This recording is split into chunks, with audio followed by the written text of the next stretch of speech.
Bonjour et bienvenue dans votre hebdo. Cette semaine, on se retrouve au Parc du Cours d'Épinal pour le festival Là-haut sur la colline, un festival porté sur l'Europe et les valeurs de citoyenneté. On découvre ça tout de suite.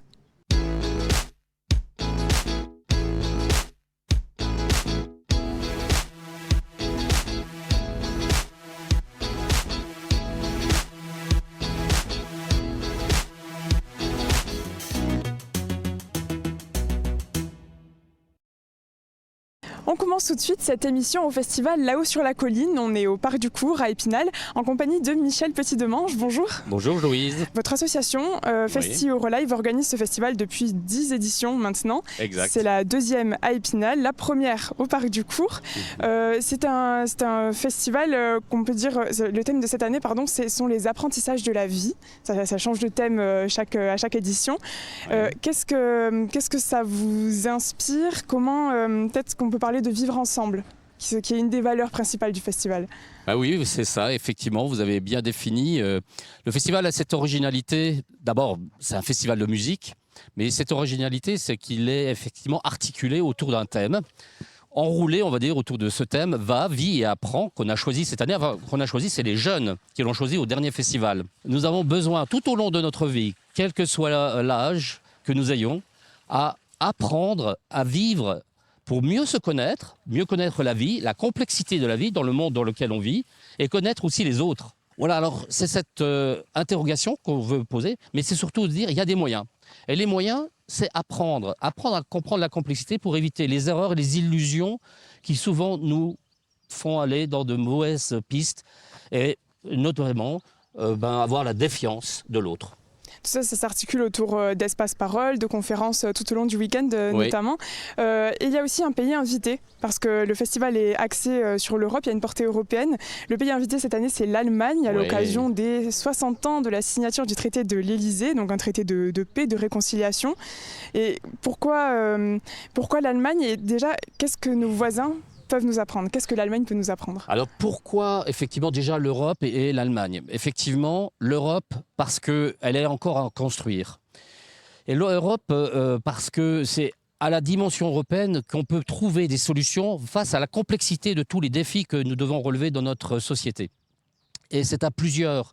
Et chacun expérimente dans son pays, avec sa culture, avec son histoire, des solutions. Et certaines solutions marchent. Et on a à apprendre. Ça, c'est la première raison. La deuxième raison, c'est que l'Europe des citoyens, elle peut se construire qu'à condition que nous, les citoyens, on prenne l'initiative de créer des événements comme on le fait là, pour se rencontrer et apprendre que finalement, l'autre, c'est pas le barbare, c'est pas celui qu'il faut craindre, celui qu'il faut éviter. Non, on peut faire la fête avec lui. Et c'est pour ça aussi que le festival est créé. C'est un festival qui a pris de l'ampleur d'ailleurs, ce sont des valeurs qui attirent de plus en plus. Le festival a pris de l'ampleur. Vous vous êtes déplacé en partie pour cette raison d'ailleurs. Oui. Combien de bénévoles sont mobilisés? Combien de public est-ce qu'on peut quantifier? Alors, très heureux parce que le nombre de bénévoles grandit. On est à 200 bénévoles. On a 60 partenaires qui nous ont rejoints sur ce que je viens d'exprimer, cette conviction que ce qui nous unit est plus fort que ce qui nous désunit. Et c'est ça qu'il faut qu'on travaille. Et on travaille sur ce bien commun de ce qui nous unit. Et reprendre confiance. Alors, ça demande de l'apprentissage parce que ça ne vient pas de manière naturelle. C'est pour ça qu'on a besoin d'approfondir. Parce que ce n'est pas simplement parce qu'on va faire la fête seulement, parce qu'il y a le lendemain de la fête. Et on veut aller plus loin encore que le lendemain de la fête. On veut que ça s'inscrive dans la durée. Voilà pourquoi le festival mélange tout ça, qu'il y a des espaces paroles, des concerts le soir, des animations plus festives, c'est un tout. Un parrain de choix aussi, Edgar Morin, quand même, qui va fêter 102 ans le samedi 8 juillet. Il a laissé un mot pour les festivaliers. Qu'est-ce qu'il nous dit? C'est un philosophe et sociologue, je précise. Alors, je crois qu'effectivement, il a passé toute sa vie, c'est un sociologue, philosophe, qui a passé toute sa vie à faire comprendre que nous devons apprendre pour comprendre la complexité du monde. Et donc, il a donné des pistes, mais il a dit qu'il faut réformer le système éducatif pour qu'on devienne actif, acteur, et pas simplement passif et simplement recevoir des connaissances. Et donc, c'est autrement dit, utiliser toutes nos capacités humaines et collectives à l'intelligence collective que nous devons faire appel, mais aussi à l'intelligence individuelle. Voilà, c'est cette harmonie-là qu'il a mis en œuvre. Il est reconnu mondialement. Il a 37 reconnaissances dans le monde entier, dans différentes universités. On fête effectivement ses 102 ans. On va souffler ses bougies et il sera là en visio. Alors parce que à 102 ans, il ne peut plus se déplacer facilement, mais il va être avec nous et il va nous donner encore un message en direct. Et il va souffler les 102 bougies et on va l'aider quand même. Et nous aurons aussi, pour revenir avec l'Allemagne, dimanche à midi, c'est non pas l'Oktoberfest qu'ils organisent, mais le Juli Fest. Et ça sera un grand moment d'amitié ensemble. Et autour de bonne bière et de bratwurst. On a compris les félicitations, c'est bien reçu. Merci Michel Petit-Demange de nous avoir introduit à cette 10e édition du festival. Quant à nous, on va s'intéresser toujours au festival. Une équipe était là hier et a tourné un reportage. On le regarde tout de suite, on se retrouve après.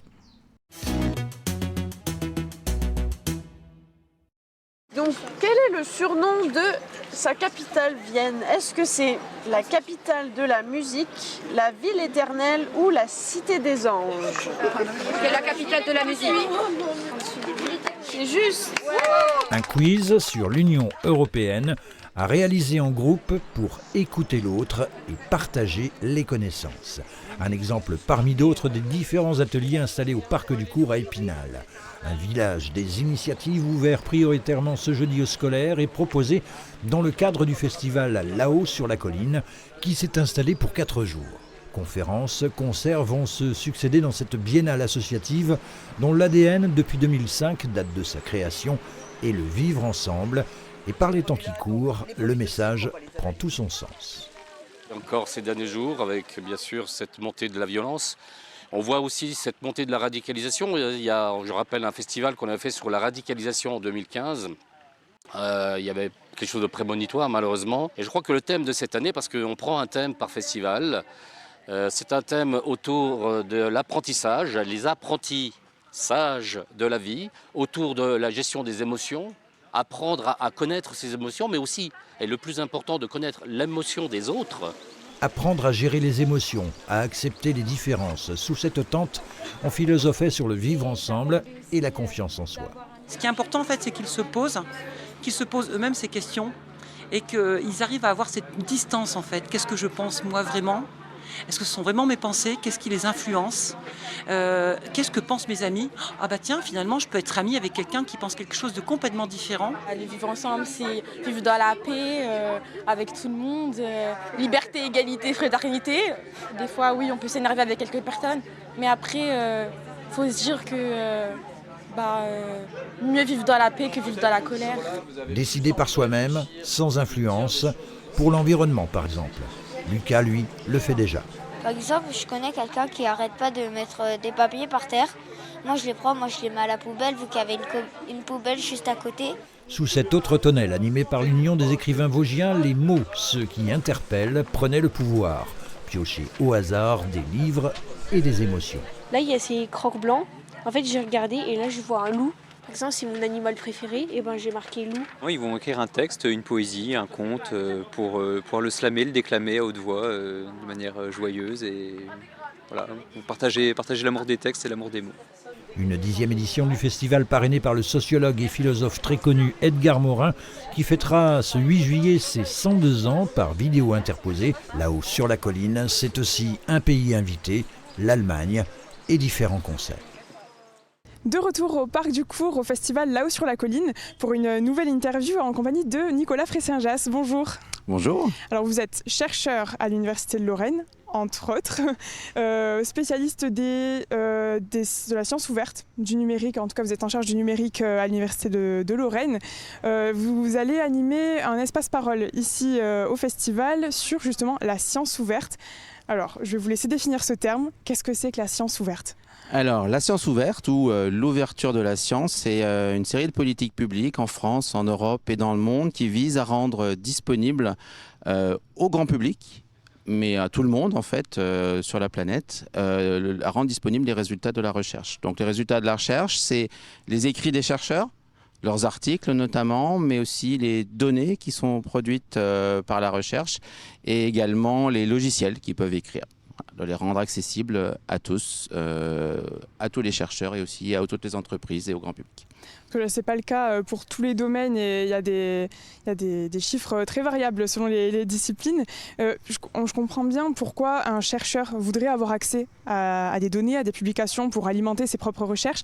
Et pourquoi moi, qui ne suis pas du tout chercheuse, irais consulter de la data, des publications scientifiques que peut-être je ne comprendrais pas. Alors ça c'est un grand argument effectivement des gens qui n'ont pas envie de faire l'effort d'ouvrir la science en disant ça n'intéressera pas le grand public. Et en fait on a des études aujourd'hui statistiques sur les accès à certaines plateformes ouvertes qui montrent que certainement les collègues chercheurs y accèdent, mais les entreprises petites et grandes, accèdent aux données et aux articles des chercheurs. Et on s'aperçoit aussi que le grand public le fait. Alors, on n'a pas une étude précise, mais à l'Université de Lorraine, nos thèses d'exercice en médecine sont en accès ouvert depuis quelques années. Et en fait, elles sont extrêmement téléchargées.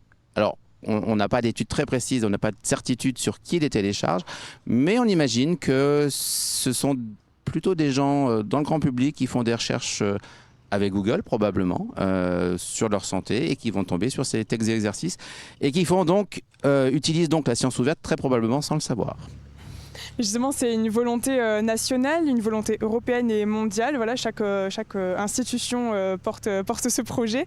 Mais ça a évolué ces dernières années quand même. On est passé de 1/3 des publications ouvertes en France en 2017 aux 2/3 aujourd'hui.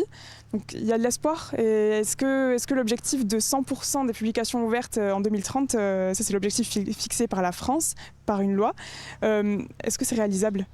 Alors ça, c'est une très bonne question. Est-ce que c'est réalisable ? 100%, je vais vous dire que 100% pile, j'y crois assez peu. Il y aura peut-être des irréductibles et on va plafonner à 90, 95, mais c'est assez difficile de lire dans le marc de café.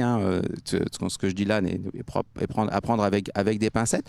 Mais ce qui est très encourageant, c'est qu'on a une progression qui est très très forte et on a des politiques publiques qui se concordent, qui se répondent, qui s'accordent entre la France, l'Union européenne, le Conseil européen, le G7 qui a rendu un communiqué récemment sur la science ouverte et l'UNESCO qui a aussi publié en 2021 des recommandations pour la science ouverte. Donc on est sur une politique qui est mondiale, sur un mouvement, j'ai envie de dire, qui est irrépressible. Donc oui, ça va augmenter, ça va s'améliorer, c'est sûr. Jusqu'à quel chiffre on va aller, ça je suis bien incapable de vous le dire précisément. Il y a quand même de l'espoir en tout cas. Oui. Merci Nicolas Fressinjas de nous avoir éclairé sur ce domaine qu'on ne connaît pas d'ailleurs, qu'on confond souvent avec la vulgarisation scientifique qui n'a rien à voir. Donc on en sait un peu plus grâce à vous, merci. Nous, je vous propose de regarder un reportage sur un tout autre sujet mais qui va nous donner des indices sur la dernière invitée de cette émission. On se retrouve juste après.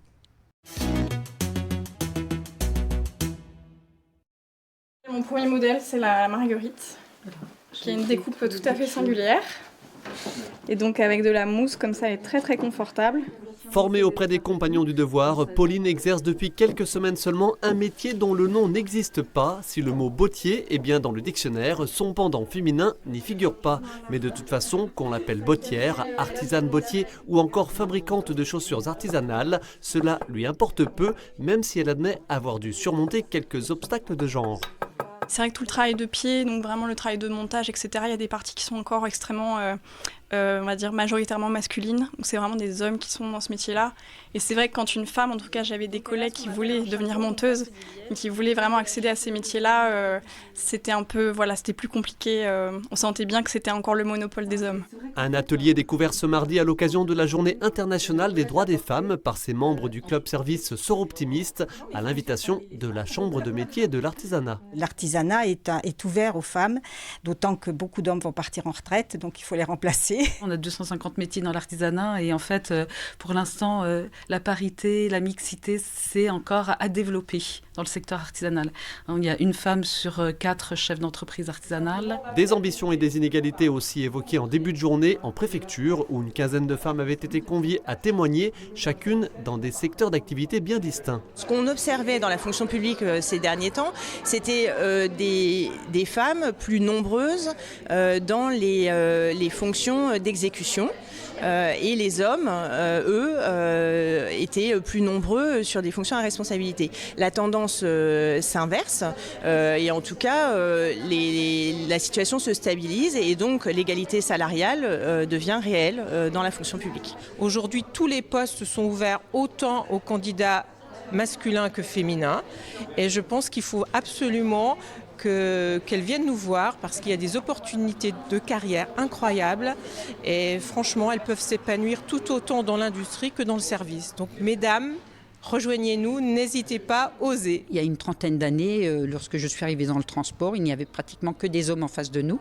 Et à présent, les femmes arrivent tout doucement dans notre métier. Vous avez dit tout doucement? Tout doucement, effectivement. Mais bon, je ne pense pas que la société puisse évoluer plus vite avec cette vision de la société que nous avons actuellement. Le seul bémol, et pas des moindres, concerne les violences sexistes ou sexuelles. Dans les Vosges, le Centre d'information sur les droits des femmes et des familles a reçu 550 femmes en 2020. C'est 40% de plus que l'année précédente, la faute en partie au premier confinement. Et parmi tous les leviers à actionner, celui de l'éducation est prioritaire, à la maison, à l'école ou encore dans le mouvement associatif. Sur mes précédentes fonctions, je faisais partie d'une commission d'attribution, par exemple, médaille jeunesse et sport et vie associative. Et on voyait notamment que dans le milieu sportif, on avait souvent un gros différentiel aussi dans l'engagement associatif entre les hommes et les femmes, alors que bon, les femmes sont bien présentes. Sans vouloir gommer complètement et systématiquement certaines spécificités propres aux hommes et aux femmes, a notamment été citée ici une sensibilité singulière dans l'exercice des responsabilités politiques. Le chemin vers l'égalité parfaite est encore long.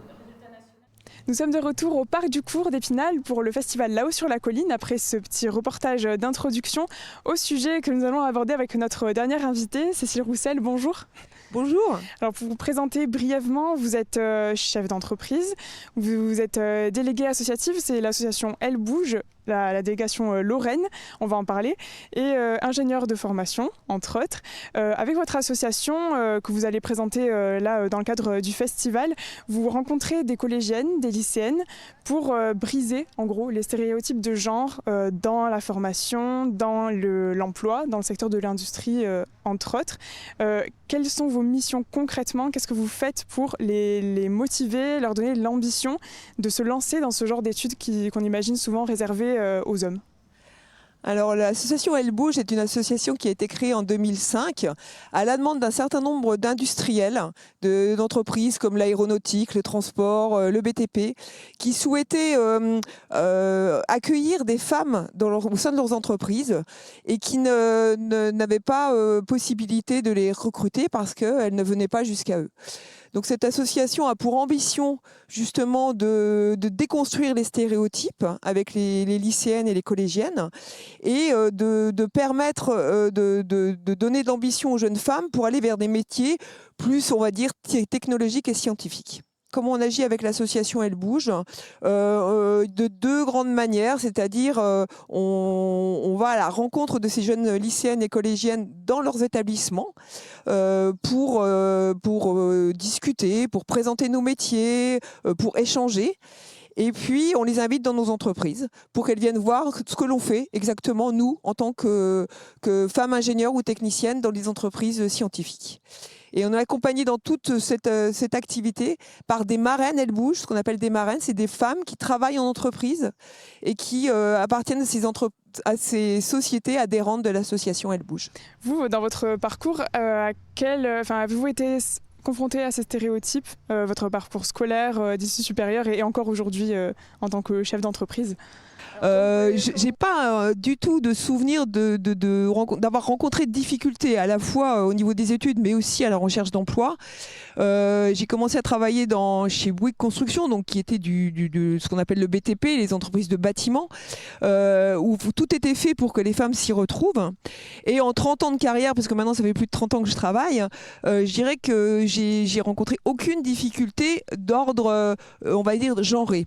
Par contre, ce que je peux constater, et ce qu'on constate énormément, c'est que les femmes nous-mêmes, nous mettons des barrières de deux types. Alors une qui est claire, qui est sociétale, c'est est-ce que je peux avoir de l'ambition à prendre des postes sur lesquels j'ai pas les compétences à 100%. Donc ça, c'est le premier point, c'est on veut absolument tout gérer, on veut être sûr de notre coup, et en tant que femme, souvent on veut réussir à 100%, ce qui n'est pas obligatoirement vrai chez nos collègues masculins. Et le deuxième point, bien sûr, c'est avoir du temps pour soi, avoir du temps pour sa famille et concilier les deux. Ça reste encore une barrière que l'on se fixe nous-mêmes en tant que femmes. Les entreprises font tout actuellement pour casser ces barrières et ces stéréotypes, mais je crois qu'encore dans la société, c'est des choses qui perdurent. Justement, les entreprises, elles font tout, elles y sont un peu obligées en fait d'intégrer les femmes à leurs équipes, et notamment les grandes entreprises qui sont obligées d'employer des femmes dans les postes de haute responsabilité. Il y a des quotas à respecter. Alors, j'ai noté les chiffres. L'objectif en France, c'est que 40% des dirigeants soient des dirigeantes en 2030. Est-ce que ça vous paraît réaliste et qu'est-ce qu'il faut faire pour y arriver ? Alors, est-ce que c'est réaliste ? Je ne sais pas. Est-ce que c'est bien ? Oui. Alors, c'est dommage de passer par des quotas pour y arriver, mais je pense que les quotas vont nous aider à progresser collectivement, pas seulement les sociétés, mais aussi, pas seulement les entreprises, mais aussi la société. 40% en 2030, c'est faisable. Si les jeunes filles que l'on rencontre actuellement rentrent dans des entreprises, dans tout type d'entreprises, dans l'industrie, dans la technologie, et viennent faire la masse féminine qui sera demain les dirigeantes de demain, parce qu'on ne peut pas devenir des dirigeantes du jour au lendemain, donc c'est pas non plus le but de faire de la discrimination positive, c'est pas le but essentiel, c'est vraiment de pouvoir partager.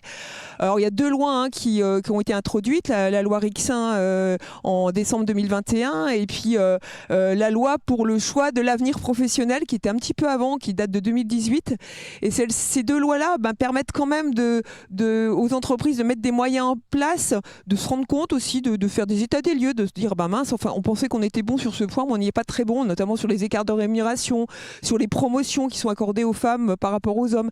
Tous ces points-là sont maintenant regardés sur un index d'égalité hommes-femmes, et ça permet, je pense, aux entreprises d'avoir fait l'état des lieux, de mettre des plans d'action en place pour améliorer tous ces points et justement casser un petit peu ce biais de genre que les femmes se mettent encore elles-mêmes en se disant j'y arriverai pas pour X ou Y raison, parce que j'ai pas les moyens techniques d'assumer ma vie de femme, ma vie de mère, ma vie de famille et mon emploi. Donc il y a de l'espoir, mais il y a encore du travail quand même. Merci Cécile Roussel de nous avoir éclairé sur ce sujet. Nous, on va s'intéresser à l'actualité de la communauté d'agglomération d'Épinal avec les infos de la semaine.